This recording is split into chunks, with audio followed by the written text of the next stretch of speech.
right, Dr. McKenna, what have you been up to this week? And I mean, producing wise, I know that outside of the normal things of leading our business, you're always thinking about something. What is going on this week for you? Well, first of all, my wife and I have become addicted to pickleball. And it's become a problem because now we go up to the challenge courts. There's challenge courts, and you just play another doubles couple.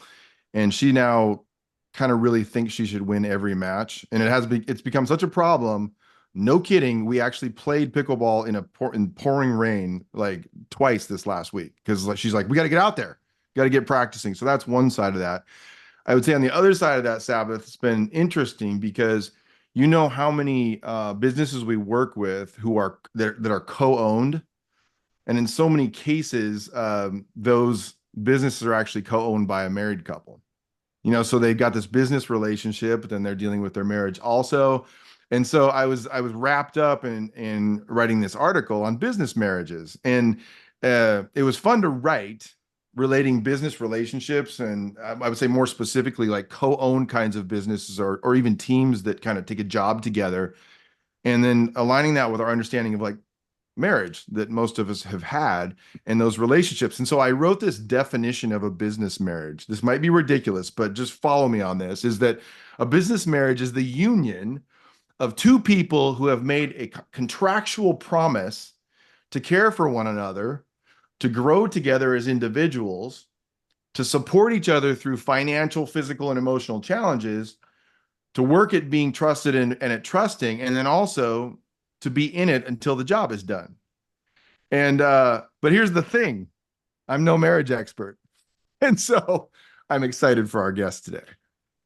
Yeah, let's get this wild conversation going. Welcome to the Wild Conversation, where human being and human doing converge, reshaping the world of leadership, culture, and performance. Today, we get to have a wild conversation with Dr. Les Parrott. He's a psychologist and a #1 New York Times best-selling author. He and his wife, Dr. Leslie Parrott, are co-founders of the Symbis assessment, which is used by thousands of counselors, clergy, and coaches around the world. Their online marriage mentoring academy has tried more than 250,000 couples. Les was appointed a marriage ambassador by the governor of Oklahoma, and he ran point on the first ever $10 million statewide marriage initiative. Their audiences include a wide array of venues, from churches to Fortune 500 company boardrooms. There are so many cool things I could say about Drs. Les and Leslie Parrott, and about their support during disasters like 9/11, Chernobyl, and for soldiers returning from war. Most importantly, he is a lifelong friend of Dr. McKenna, and we're so excited to have you on the Wild Conversation podcast. Dr. Les, thank you for being with us. Absolutely. It's great to be with you guys. Thanks for having me. It's an honor. We're going to play a quick round of wild cards. So we have this deck of 50. I pulled out 10, and we're just going to go from our gut, not overthink it. Each card, has a different question on it. And I pulled 10, so we'll pick a number between 1 and 10 and just give your first response. I'll go first. Les, you can go next, and then Rob, you can wrap us up. So I am going to pick number 2. Are you more of a truth speaker or a peacekeeper? I am more of a peacekeeper. Yeah, let's go with card number 3. Okay. Card number 3. What could change if you communicated more clearly and listened more effectively? What could change? What could change? Everything. Everything could change if I listened better. Did you guys pre-select this question? I did not. I actually did not pre-select. Yeah. I am telling the truth. I thought you might have worked with Leslie. I'm starting to think this might be an intervention. No, yeah, listening. It's I can talk about listening and communication all day long. Putting it into practice is another thing. Yeah, clarify content, reflect feeling. That's what I try to do, but it's not always easy. Yeah. I will tell you this. I don't know if I'm supposed to illuminate on this or not. So you just go for it. You're welcome. But this idea, this concept of David Brooks on illuminating people, how to know a person. I don't know if you guys are familiar with that book that's relatively new. Yeah. I love that. In fact, I love it so much that I had my small group that I meet with pretty much every week for a couple hours, some other guys. And we read that book to talk about how do we illuminate each other? How do we get better at Mm, listening, which is sometimes asking questions. And as you probably know, Rob, from a study at Harvard that was in the Harvard Business Review a number of years ago now, discovered the single most important question that we ask people. Do you remember this? mm, Single most important question that we ask mm, people mm, is, drum roll, wait for it. Are you ready? It is the follow-up question. We're mhm. really good at saying, what do you do? Or Yeah. how was your day? Or whatever. But the follow-up question is, how do you like what you do? You know, whatever the follow-up is. So anyway, They'll ask questions, but they ask questions they already believe they know the answer to. So it's almost like they ask the question, but they're already priming yeah. the responder to say the right thing. That's good stuff. All right, Sav, I'll go with number 8. Thank you, Les. Okay. What important thing is happening at the intersection of your life and I work? was gonna say there's a collision happening right now. That is the first thing that came to mind was this conversation. I was joking. I know you were joking, but I thought about that because we've known each other a long time, and so Yeah. there's so much of my life that has you've impacted less. So it is the first thing that came to mind. So I've heard pieces of this story, but I want to ask you, why marriages? Like, what is it in your original sort of setting out into life? And this interesting combination that I do know pieces of this, where it's like this combination of becoming a psychologist, and your deep investment and call to help people in their marriages, and then also being a professor for many of those years, an author. Why marriages, Les? Like, where did that start? Well, I had two mentors when I was in high school because of dad. Dad set these mentors up in my life. One was closer than the other, but you know John Maxwell, Uh-huh. leadership guru that has written a lot of books on leadership. And when I was a kid, John was pastoring a church in San Diego, a huge church, and also starting off in his leadership direction. And so I shadowed him for a little while. And one thing I learned from him was to find a need and fill it. Find a Huh. need that nobody else is meeting and fill that need. If you're looking for, this is when I was trying to discover my passion and for what do I want to do with my life.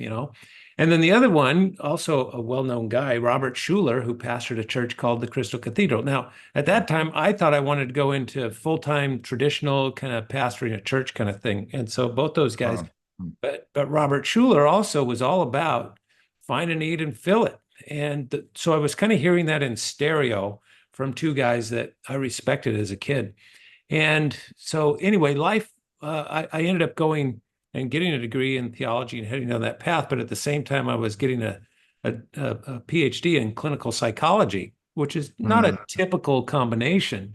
And so as I was doing that, my academic mentor was a guy that was well known among pastoral leaders. And so people come from all over the world for this guy's intensive thing. And I was doing group therapy for these pastors. And I'm giving you the full backstory on I this. love it. I love it.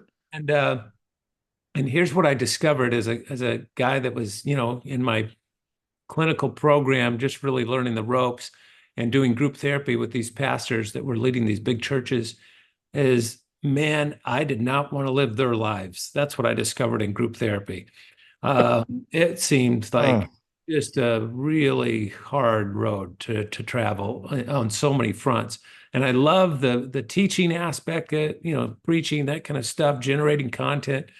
But being a shepherd, I realized that was not my gift. hmm. And the church politics and all the rest. So anyway, I ended up going down a different path and teaching, and ended up at a university here in Seattle, where both of us eventually Yeah. were teaching together. Yeah. And anyway, it was during that first year, Leslie and I had, both graduated and moved from Los Angeles up to Seattle and started our first year. And somewhere along the line, I think I was the only clinical psychologist on campus at that point, believe it or not. There were other psychologists, developmental and experimental and so forth, and IO and whatever. Yeah. And so I got plugged into the counseling center at the university. And some of the students that I was seeing were like pre-marriage. They wanted help to launch lifelong love. Hmm. And some other things kind of happened along those lines. And I was, just talking to Leslie about that. She has a degree in marriage and family therapy. And she said, well, why don't you just, rather than having this waiting list of these students that want to get help on their, love life, why don't we just do like a little seminar kind of thing? And so that's what we did. Wow. And we ended up calling that SYMBIS, SYMBIS, BYS, Saving Your Marriage Before It Starts. And that was like the first year of our teaching there at the university. Wow. And the response was so positive. And by the way, Rob, at that time, I was also a medical psychologist at the UW, and I was doing a 2-year postdoctoral fellowship in medical psych in the School of Medicine. And so I was working on the head injury unit and the burn unit at University Hospital and other hospitals in town. And I would come home and have these horrific stories to tell. And I was doing pain management and hypnotherapy and all this stuff with these folks.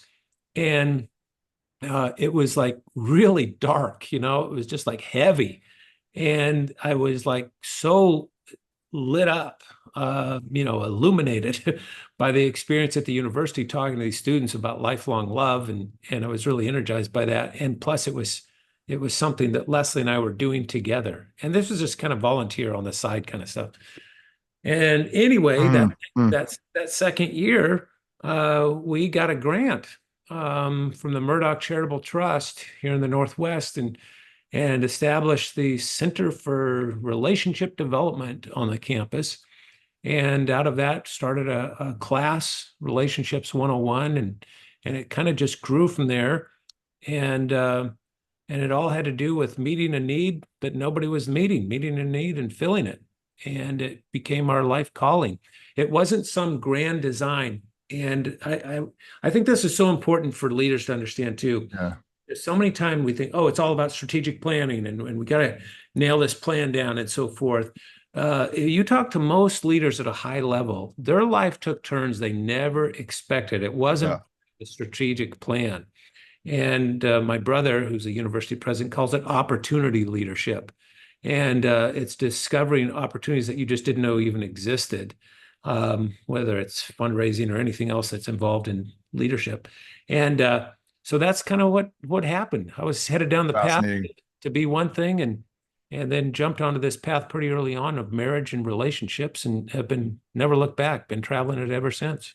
Wow. It reminds me of, there's all this research on early experiences, actually experiences across people's lifespan that develop leader capacity. And it was one of the ways to think about it is also, it's not the experiences that end up developing competence out of those things. And so it's like a recent podcast guest we had on who's from the security industry said, he described competence as experience codified. And so it's like this, that experience gives you that way to get that exposure. And it reminds me of that research that my brother, that as well, always implanted in me when I was in my 20s, where it was all the research was saying like it's really important to do the hard thing in that decade. You know what I mean? Like stretch yourself, get that real stretch, because then it's predictive of all kinds of other positive things later on. And you got all those kinds of experiences in that season, which is amazing. One of the things so my dad will be listening less. He'll hear this. And you've told me the story before, and I tried to pass it on to him. But if you wouldn't mind, you've talked about reading, it was his first book. I think it was his first book. And that it affecting some of the ways that you thought about things going forward. Would you say some of that just so that Dave McKenna could hear from your words about that? Yeah, your dad, our dads knew each other as university presidents. And so we both, as you mentioned early on, we grew up in homes where leadership was modeled. And it's no surprise that we kind of do what we do in leadership ways. But your dad had written a book that I'm sure he just sent to my dad called The Jesus Model. Yeah. And I think this was in the early 80s. And I was an undergrad, and my dad, I saw it on my dad's desk or something, and I was interested in it. And it was kind of the very first exposure I got to the integration of psychology and theology. Huh. And so your dad, what he was doing was in that book was looking at the model of Jesus and personality within psychological well-being. I'm not using the same words he used, but that was kind of the concept. And I was just like, wow, that was like an eye opener to me that you could study that. Well, it ended up that that's what I did for my whole professional education was the integration. I got a degree in theology and psychology. And I think your dad planted that seed. Also, Yeah. I think your dad kind of planted a seed in me from a distance to be a writer in so many ways. Because I remember in the foreword to that book, I think, or the introduction, he said something about he was writing some of it, at least in Hawaii. And he said, so if you find grains of sands in the page of this book, that's why, or That's something. right. Yeah.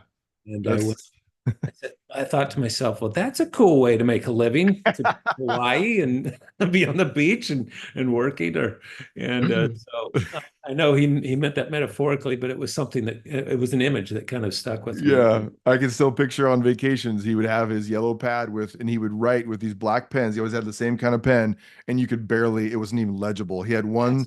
one assistant, Cease Tyndall, that could read anything he wrote, but otherwise you couldn't read any of it. Well, That is funny. your dad and my dad were cut out of the same cloth. I sometimes refer to them as like the last imperial presidents of that kind of higher Right. education. But I remember as a kid going to Disneyland in California, and Dad, we'd go on a ride or something. Dad would sit on a bench, and he had his yellow pad with his black flare pen in that unintelligible writing, and the woman that could decipher his writing was named Yeah. Marty Kaufman, and he'd write a book while we were going on Magic Mountain or whatever it's called. That's right. He's on vacation writing a book. That's so funny. And by the way, I could never understand that as a kid. Why would you want to sit there Right. and now I would like pay good money to sit on that bench and write while my kids Right. were. That's right. The turntable. Man. And Dad, you're gonna, if you are listening, he turned 95 less, and just published his 47th book. Wow. And it's just like he can't stop, Yeah. So let's He's a super ager, and he's been super influential, really more from a distance in my life than he probably knows. So well, that will mean a lot to him. So let's go big for just a minute. Is there a secret sauce to a fulfilling and lasting in a marriage with depth and sustainability that you could give us? an abundance of empathy, the capacity to put themselves in each other's shoes. The happiest couples on the planet are couples that enjoy mutual empathy. It changes everything. If you see the world from the other person's perspective and accurately understand it, communication falls into place, conflict is diminished, intimacy increases. All the things that you want in a relationship seem to hang on the hinge of empathy. And it's not the most recent book, but Leslie and I wrote a book about that called Trading Places to really understand it. And it's something you never succeed. You never wake up and go, "Hey, I did it. Got a lock on empathy. I'm good now." You know, it's something it's against the grain every day, because what we want is somebody to understand us, and it takes real intention to understand somebody else. But that's the magic. If you're asking kind of what that magic bullet is for me, it would have to be empathy. And how has that played out for you and Leslie? That's a personal question. Like, how has that played out in your own marriage? And I've known you since you guys were a young couple, but like, what does that look like today? Yeah. Well, it's better than ever. I can tell you that. In fact, let me just mention this because I know we have viewers and listeners that are different ages and stages. Yeah. And those that are on the front end, this is known as the inverse bell curve in the sociology of marriage. But you start off at a 10 out of 10. You wouldn't get married if you weren't, right? You're like, this is incredible. I can't believe I get to be with this person. And you're choosing where you're going to live, and will we have a dog, a cat, and everything's exciting and whatever, and our China pattern, whatever. And then you come back to that couple 7 years later, and guess what? It's not out of 10 out of 10 for anybody. All right. It's just not. And because reality has set in, and reality is not idealistic, right? To say the obvious. And so you come back and maybe you're at a 7 or 8 or whatever. And here's what we know. As you progress in marriage, this is general trends. Not everybody does this, but general trends. It eventually gets to this bottom point where the level of satisfaction is, a 3 or 4. It's just like, wow, I'm barely hanging in here. Yeah. And that usually is about the time you have teenagers in your home. All right. Yeah. And there's a lot of reasons for that. It's midlife. There's other things. But here's what we know. Those couple, and there's a big spike in divorce right there at the empty nest. A lot of couples will hang in there for the kids and then they check out. But those couples that hang in for the long run, the level of contentment and satisfaction begins to skyrocket. It literally, Rob, get this, it literally goes off the chart. Social scientists can't measure how happy couples are in these later years, in the second half of marriage. The instruments don't go that high. Do you know what I'm saying? It's like, it doesn't go to 11. And so when you say, how do Leslie and I play out empathy? We're at a stage of our life, we just recently have an empty nest, and you have other things, transition, your parents and so forth. But man, it's just so free and easy for us to really do that more naturally than ever because we know each other so well. So the empathy gets easier in that regard as you move along. But here's what I'll tell you. I'm really good at analyzing with my head. Leslie's really good at sympathizing with her heart. And those are the two halves of empathy. And as iron sharpens iron, we need both of those to create empathy. It's like two wings of an airplane. You need both your head and your heart. And so for the longest time, the first half of our marriage, we were both good at what we did. I was really good at analyzing. Well, here's the 3 things you need to do to have a better life. I could just fix you right up. Right. And Leslie, it's great at just coming along and feeling your pain and projecting her needs onto you and meeting those needs. They both had good things, both had challenges. But as you get more seasoned, more experience in this thing we call marriage, the more you sharpen off the edges and become more integrated, more contextualized with your perspectives, and you begin to speak this kind of shorthand. And so that's the beauty of empathy. I often tell my counseling students, Rob, you've been in my classes at the university, and maybe you've heard me say it before, but I say it because it's just the best metaphor I know of for empathy. Sympathy, which we confuse with empathy, sympathy is standing on the shore and throwing out a life ring to somebody that's struggling in the water. Everybody that's listening to this program right now would do that because you're a decent human being. It flows with the adrenaline. Empathy, that's sympathy. Empathy is much more risky. That's diving into the water and risking your own well-being and your own comfort to bring that person back to shore. And not everybody does that. In fact, that's so rare. What do we call those people? We call them heroes.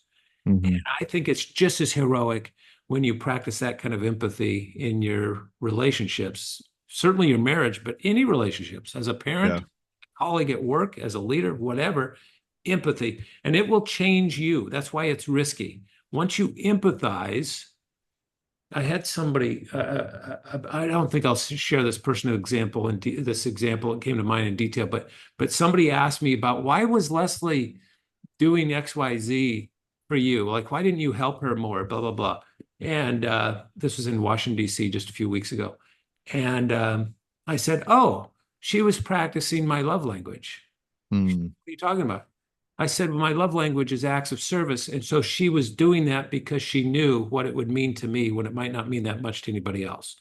And he went, oh, that makes such good sense. I was thinking you were such a jerk to let her do that. And I said, no, we both knew what was taking place in that moment. And he suddenly got empathy. He suddenly saw it from our perspective, from my perspective. Yeah. And it changed his perspective. He went, oh, okay. I don't feel so bad about you anymore. Do you know what I mean? Yeah. Yeah, Yeah. that's how empathy will change you. I so relate to that too, the empty nester part, because we kind of hit that at the same time as a couple. And it's also, there's pieces of our personality that have played in that as well. About I understand some things about even the boys leaving home that has affected our relationship, where you actually feel like you're back dating again too. There's this, Yeah. it's crazy, you're kind of rediscovering like all these things that you had forgotten, or just new things. And it's been, for us, we've been doing that in a van, which is a whole nother story. But it's been a lot of fun. Would you say, one of the things I was thinking about that I wanted to ask you is that, and just to give you my own example of this, is that, that I set out on this journey as a leadership development was my frame. It was the thing for me. It was what I felt purpose to do. But I discovered things as we went along. And I was reminded of like Brene Brown's work, when she didn't really set out to understand vulnerability, but kind of tripped on it. Like there was this thing that emerged that she couldn't not pay attention to. And for me, it was, I started off developing leaders and investing in teams and building awareness, within an individual, taking the best research and then applying that, giving people a way to actually apply that research to their street level experience of the world. And that was the way to develop leaders. But what we found is that as people were actually developing that awareness and then sharing it with each other, and so for example, in a team, or we've got a team of, a CEO and their vice presidents, as they began to share some fundamental things that they were learning about themselves related to their competence and their motivations and their experiences and even their purpose and calling and the support that they need, all these pieces, the thing that we discovered was that the key outcome was trust. Building trust in your business starts with being able to measure it so that you can create a pathway for change. Our WiLD Trust Index measures the drivers of trust at the personal, team, and organizational levels. We are building the largest database on the drivers of trust inside of organizations. This survey will inform growth imperatives and the necessary organizational change needed to fuel that growth. For more information, visit wildleaders.org, click on the WiLD Trust platform, and get started with the WiLD Trust Index today. Like that they were, while I was, because a lot of organizations engage with us because they want to develop leader capacity. They know they need a bench of leaders or they're not going to survive. But the key thing that they were actually getting was that they were building trust. We kind of just fell into that reality. Would you say that empathy, like when you think about yourself early career and your focus on marriage and the work that you were doing, was there like a thing that you realized that was deepening your understanding of, was empathy that thing? Or is there another story of something you say, like, I just didn't imagine that this is what it actually would be about? Say that question in a different way. Is empathy what? Is there something that you now have discovered at this point, after all these years of working with marriage, was kind of like this big aha, even in the last 10 years, that maybe earlier in your career, you set out to do one thing and you realize, oh, it's really about this? Well, yeah. I mean, lots of things come to mind when you say that. I'll tell you what I'm most fascinated by right now, just in our own work and research. And by the way, what I'm about to describe with you, we're going to do this on scale throughout the whole state of Idaho, because we're working on an Idaho marriage initiative. Awesome. Did you know that Idaho has one of the highest divorce rates now in the country? Isn't that crazy? Oh, Conservative state. wow. But here's what, as we've been kind of formulating things, this is it, Rob. I used to think, let's give couples insight. Like if you get an insight, hey, you need to empathize more, or you need to speak each other's love language, or you need to learn these 4 things about conflict, or whatever. Like kind of teach them how to navigate. I thought that was kind of the solution, and there's something to that. There is. Insight is helpful, but for true behavior change. Have you ever heard of the FOG model, FOGG? FOG model. I don't know. It's how human behavior really changes. The behavior that you want a person to do has to be super easy, and they have to be highly motivated. Okay. And then on top of that, you need to even, and this is true for leadership and in your employees, to get them to, do different kinds of behavior that you want. You got to make it easy. You got to make sure they're inspired and motivated. And then there has to be a nudge. There has to be something in the right moment that gets them to do that behavior. Okay. Mm-hmm. So I know this sounds really abstract, but it's that was the kind of a paradigm shift for me, realizing it's not just about insight. Because Leslie and I have been going around all over the place doing seminars, and we do this thing called Fight Night and teach couples how to fight. And I know it's helpful, I know it's fun, and it inspires couples, and I know there's outcomes because we've measured that. But if you really want to change, you've got to help people find a behavior that is super easy to do and they're highly motivated to do it, and then nudge them in that moment. Let me give you a quick example. Conflict, right? Now, I could talk to you all day about conflict and empathy. We just talked about empathy. The research shows that 9 times out of 10, which always sounds like a made-up statistic, but this is a real stat, 90% of the time, a conflict is totally ameliorated, totally resolved if all you do is accurately see that conflictual issue from your partner's perspective. Okay. Mm-hmm. You think about this in your own marriage. Mm-hmm. If that's all you do, it's enough 9 times out of 10. And by the way, it's contagious because of mirror neurons and so forth. And that's part of the reason it works and so forth. So I can tell you, hey, do that. Make sure you're empathizing. But here's another way of approaching that. I want you right now, Rob, to think about the next time the two of you have a conflict. And I want you to make a decision now so you don't have to make it then. And you remember Sully Sullenberg when he landed on the Hudson Mm-hmm. and saved all those people? And it was really almost miraculous that nobody got seriously injured. And they asked Sully, Barbara Walters asked Sully, how did you make so many important decisions so quickly to land that plane on the Hudson River? And he said, his response was, I didn't make any decisions to land the plane on the Hudson. He said, I made all those decisions back in flight school, right? Mm-hmm. Yeah. I made those decisions back there, and it just kicked in because I didn't have to make the decision again. And so in the same way, I'm saying the next time you're in conflict, and I want to think, what could that be? What are your scripts? In fact, let me ask you, what are you two most prone to have a conflict about in your own marriage? Finances. Okay. Our attention in that. Like even Jackie and I have different approaches to money. And so that's been a place of that. And I would say as a leader in business, one of the places that conflict occurs, and we've done a lot of research on this as well from a leadership perspective. And it's like, even though I have become sort of an expert in some pieces of this and leader, when you're dealing with it yourself, it can be challenging. The issue is when you find, oh, I know this is going to be a tough conversation because we have to talk about money. And by the way, money is the number one source of conflict in any marriage relationship. On average, we have more friction over finances than any other single topic.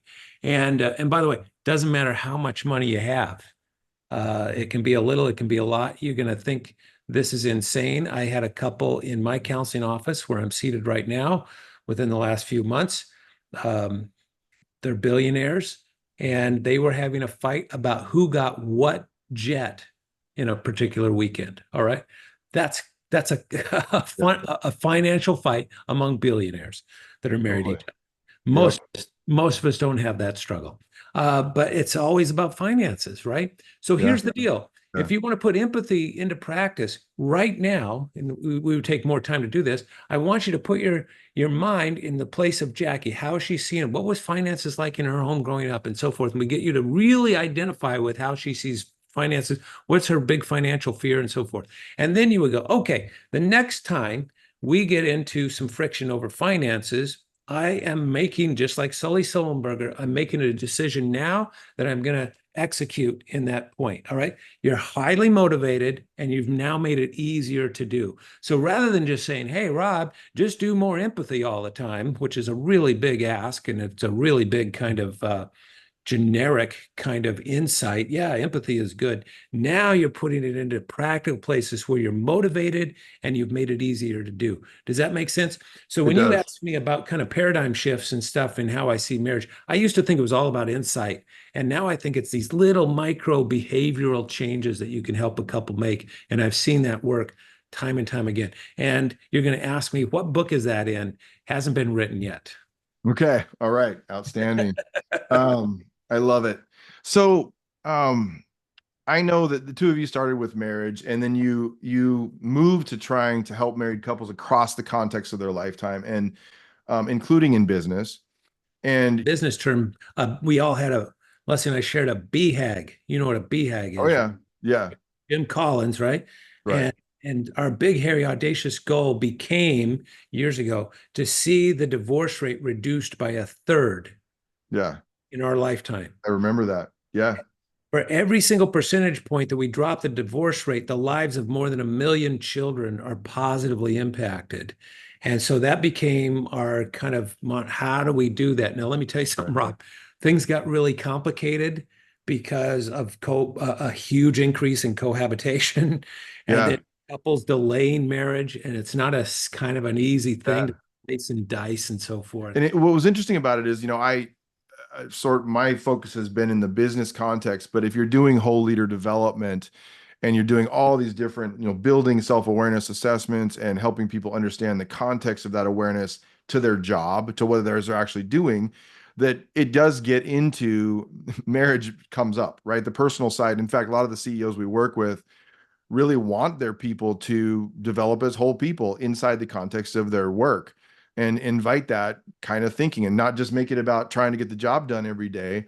One of the things that we have worked with all the time that I alluded to at the beginning is we end up working because we work with a lot of small to mid cap businesses, that not solely, but we work with a lot of those places, and a lot of those places were growing very quickly during the pandemic. Like we started working with farming equipment companies, and plumbing companies were growing like crazy because everybody had to have water.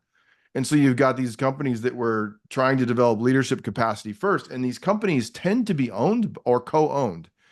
We found that, it was like we're dealing with this dynamic between co-owners, which is why I referenced before that I've been doing some work on this concept of business marriages and sort of the relationship between what we understand about those relationships in a marriage relationship and business, and what people don't often think about in those contracts. So let's say that you have a business and you're looking to scale that, and you realize I need a partner, I need a business partner. And so we get into these contractual conversations around how many shares, like what percentage are you going to own, and we end up working all that out over and over and over again.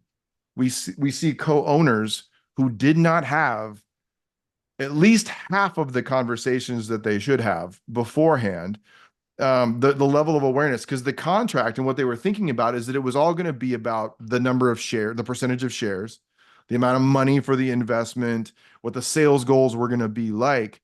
And that, as we describe at WiLD Leaders, half of their challenge, at least maybe way more than half, is going to be the invisible things. There's going to be things that they're thinking, needing, and feeling that are wired into them, that in their best case they would have discovered long before they ever saw in the contract, but they most typically don't. And it gets even more complicated, if it's more than one partner, like you've got three people. Those are difficult kinds of sort of interventions where you're trying to deal with the leadership team and then the whole organization. And as I think about that, one of the pieces of that puzzle is that awareness is such a critical piece of it. Like I have to, as we say, like in order to build trust, I have to know you, and to really know you. And then how can I know you if I don't know how can you know me if I don't know myself, if I don't have some understanding of who I am, where I'm going? And a lot of our work ends up being developing that awareness after the fact. Like you were talking before about where, he's going to land that plane, and he had done the practice long before. So a lot of our work is sort of getting organizations to think in the long term that way. And what kind of advice would you have if you think about, your expertise? And I know you've worked with business leaders as well a lot. And so when you think about the context of marriage that might help those people who co-own a business, and a lot of them, Les, by the way, this too, is a lot of them are married. So they end up actually owning the business together, and that creates a whole nother dynamic, where then you and Leslie experienced that certainly. Is there advice that you would have from that we could pull from the context of what marriage is and what you learned about that to people who co-own together? Yeah. So a couple of things come to mind. Because I've been down this path in my own life too. And I used to do this event with a friend and colleague, Dave Ramsey. We used to do this thing. Dave's a money guru, and we would do this event on money and marriage for business owners that were married to each other. And so I know exactly what you're talking about. It presents some challenges. But Leslie and I have been basically in business together our whole lives. And I'll give you one practical thing we learned very early on. Pillow talk is not business talk. And it's very easy to just have business, because you're passionate about it. You love it, especially if you're entrepreneurial. And so you just talk about it all the time. You're obsessed with it. And that means there's no boundaries. And we just realized we have to have some places that are kind of sacred, that are not about talking business. And so that's different for each couple. Maybe it's over dinner, maybe it's whatever. I know the Kennedys were famous for not talking about money over their family dinner conversations. They never talked about money. So whatever those kinds of things are that you need to create space for the relationship to breathe apart from the business is really important. That's one thing I can tell you. And then on partnerships, I have a business partner now in one of my businesses, and we get along pretty great. And I often refer to him as the other half of my brain. We think a lot alike and so forth. But we've had, one experience I had some years ago, where I was just like, I don't know if I want to continue on in this kind of partnership for a variety of reasons. And we really had to have, a third party kind of coach us through that and get to a place of understanding. And our working relationship has been exponentially better as a result of that. So if you get stuck on something, I would encourage you to get some outside help. In this case, it was a business coach that came in, but had a lot of interpersonal savvy for us as well. And it wasn't pride. It wasn't like, oh, percentages or anything like that. It was kind of both of our kind of childish, selfish perspectives just on workflow and stuff like that. And who, so you get the idea, right? So that's the second thing that comes to mind. And then a third thing, I'll circle back around to empathy. Another business that I started was co-founders with Neil Warren in California 24 years ago. We launched the first ever online matching company for lifelong love called eHarmony.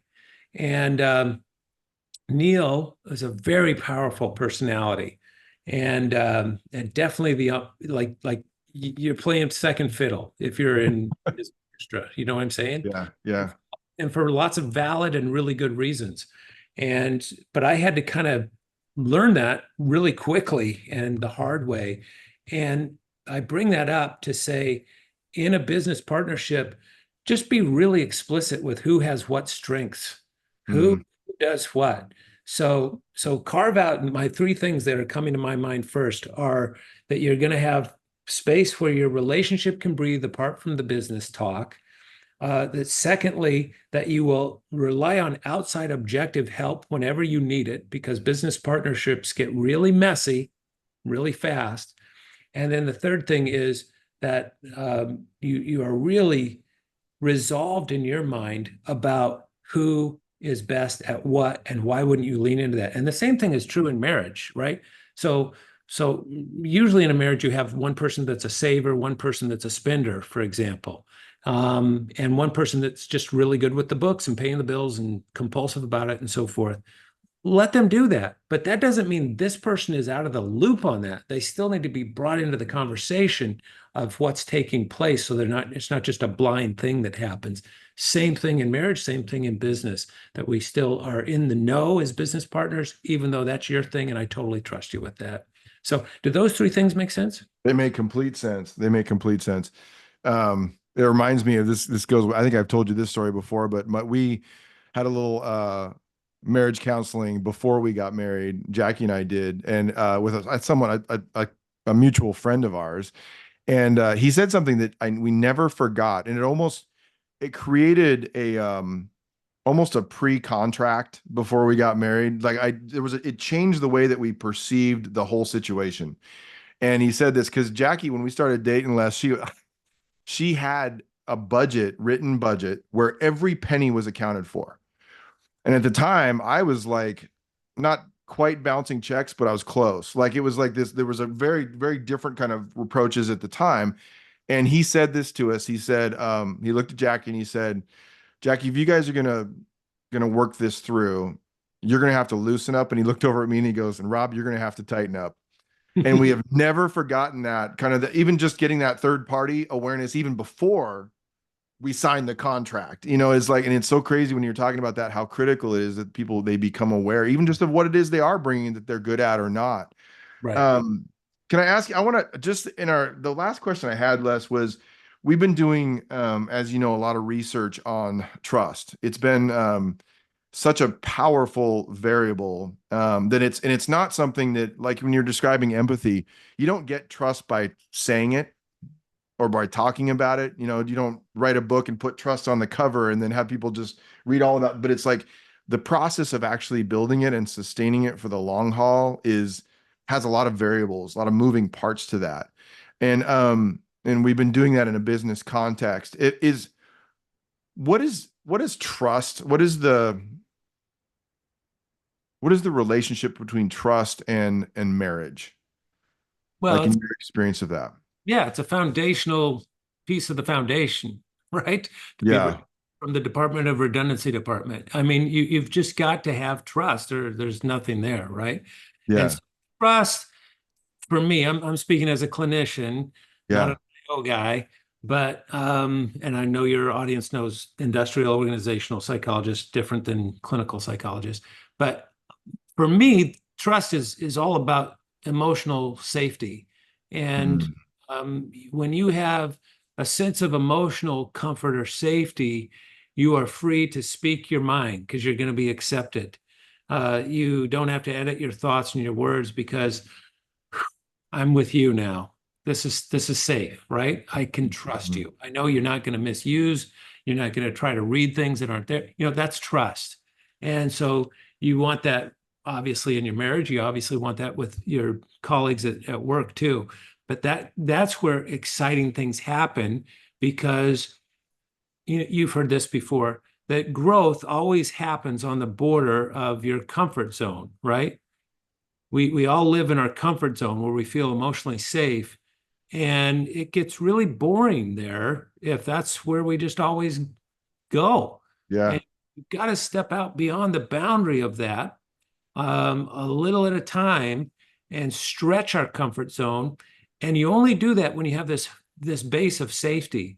So if you're leading people, one of the things you got to do is create that emotional safety zone for them, that safety net where they feel safe enough to take some risks, Yeah. right? Some calculated risk, or they feel safe enough to feel empowered that I know this will make so and so happy to make this move in our business or whatever. You know what I'm saying? There's Yeah. got to be that emotion. That all is about trust, Yeah. and it's so foundational. It's just baked into the cake. If you don't have trust, you can't bake the cake. And Yeah. so I love it that you emphasize that at WiLD and what you guys do, because it's humanly, it's so critical to success and growth. You can't grow without emotional safety of trust. Yeah. That's fantastic. Les, this has been awesome. I'm so just grateful for the conversation, for you taking the time with us. Really, really good. Well, thanks, buddy. It's been fun to Yeah. do this, and I just so appreciate what I wave the flag for what you guys do all over the place, because I just think it's so great. And the holistic approach is what sets you apart from in my perspective. You can find lots of stuff on leadership all over the place, but you do something that at least from my perspective, that I don't see anybody else doing. And that's why I love it. And it kind of goes back to where we started. You said, how'd you get into this whole marriage thing? Meeting a need that nobody else was meeting that I could see. Right. And I see you doing the very same thing. Yeah, thank you. Such a rich conversation. Thank you both. Les, we want our listeners and people viewing to know how they can best connect with you and your work. So tell us the best way to connect with you or find you. Yeah.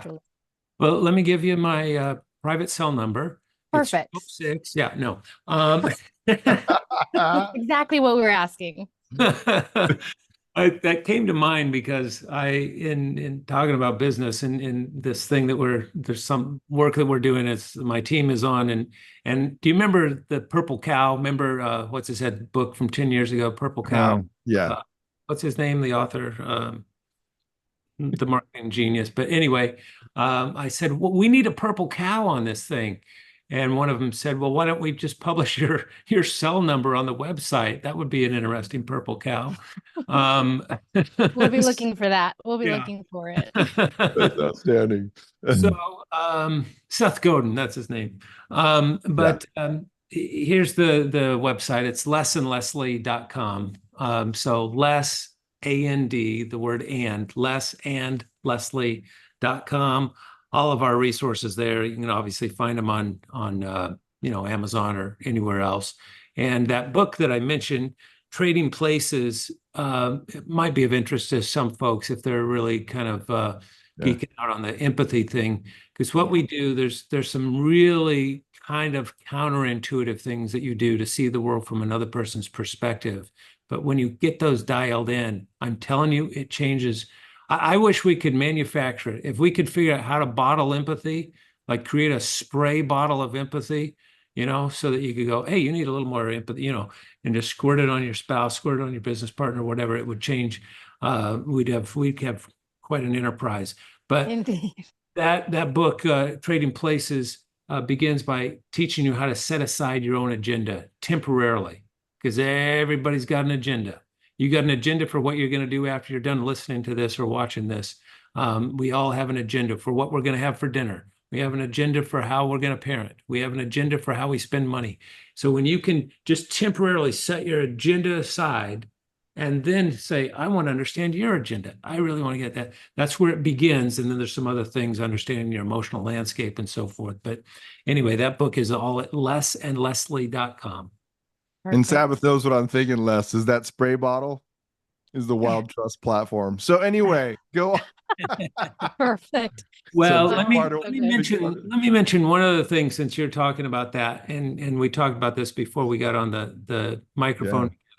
But we have been working for 3 years to build out a capacity to see the world through somebody else's shoes in a loving way, in a real relational way, not just you're focused on business and so forth, but and so we have the 5 love languages premium assessment it'll just blow your hair back. It's just an incredible way to really understand how somebody is hardwired to receive love and give love and speak their love language. Yeah, it's awesome. And Les gave Sabbath and me we got a sneak peek, so that's amazing. Yeah, amazing. Powerful. All right, Les, one last wild question. Oh, are you in a season of accepting yourself or changing yourself? I love that question. That's a good one. I want to say both, but let me think about that for a second. I have just gone through a season in my own life of a lot of insight, just awareness, some therapy that I went through, and some relational stuff with a friend of mine, and so I got a lot of insight, and I think I'm at a new kind of phase, probably intermittent, and I'll go back to the other, but kind of just a place of accepting where things are at within my psychology these days. I feel pretty at peace about that. Love that. Love that. Thank you. Yeah. I love those. Thanks. Where are you getting these questions, by the way? Yeah, we have a deck of wild cards. My box is a little tattered, but there's 50 of them, and each card has a different question. Now, Rob, I told you you're not supposed to keep secrets from me, and that's something you've never told me about. So Dr. I have not. McKenna, I have not. You would what love kind them. of relationship is this? I know. Yeah, they are Next, outstanding decks of cards. People want the decks more as much as anything. They're fantastic. next So time I'm in that office where you're seated, I want my free. I'll give you your deck. I'll Yeah. give you your deck. Yeah. Sabbath less. Perfect. Thank you. Absolutely. Thanks, you guys. Thank you for listening to this Wild Conversation podcast. For more information, visit wildleaders.org, click on the WiLD Trust platform, and get started with the WiLD Trust Index today.